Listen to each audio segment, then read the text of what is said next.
When Elias discovered the ancient, yellowed envelope wedged behind the old mahogany desk in the attic, he knew it held a story waiting to be uncovered.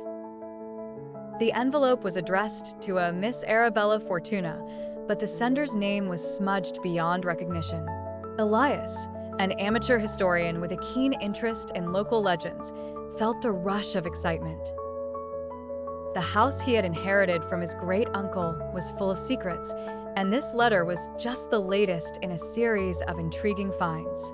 With care, he opened the envelope and extracted the fragile letter inside. The letter, dated August 5th, 1892, began with an urgent plea for Arabella to meet the sender at the moonlit garden on the outskirts of town. It spoke of a hidden treasure and a betrayal that could change the course of their family's destiny.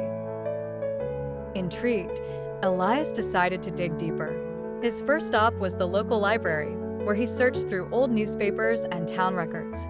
He soon discovered that Arabella Fortuna had been a wealthy heiress who vanished without a trace in the summer of 1892. Rumors had swirled for decades about her fate, but nothing concrete had ever emerged. Legend had it that she had been betrayed by someone close to her, possibly in a bid to steal her family's fortune. Elias's investigation led him to the moonlit garden, a once grand estate now overgrown with weeds and decay. As he wandered through the garden, Elias stumbled upon an old stone bench with an inscription in Latin, Veritas Liberabit Vos, the truth will set you free. Nearby, he found a small iron box buried beneath a rose bush. Inside the box was a locket containing a miniature portrait of a beautiful young woman, presumably Arabella, and a key.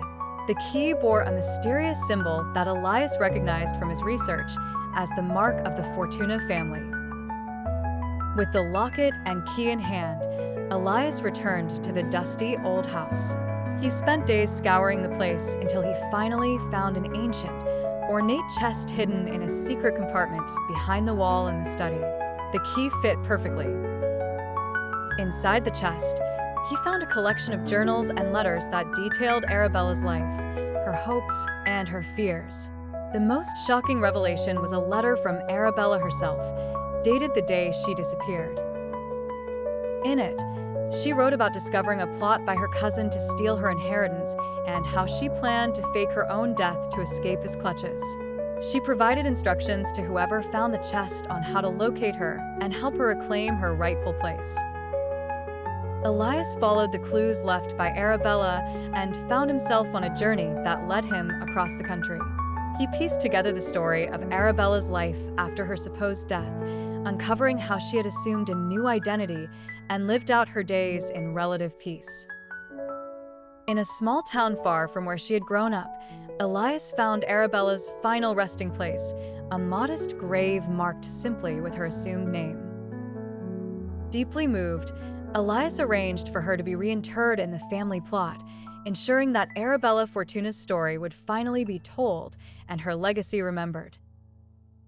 The enigma of the lost letter had been solved, bringing closure to a mystery that had haunted the Fortuna family for generations.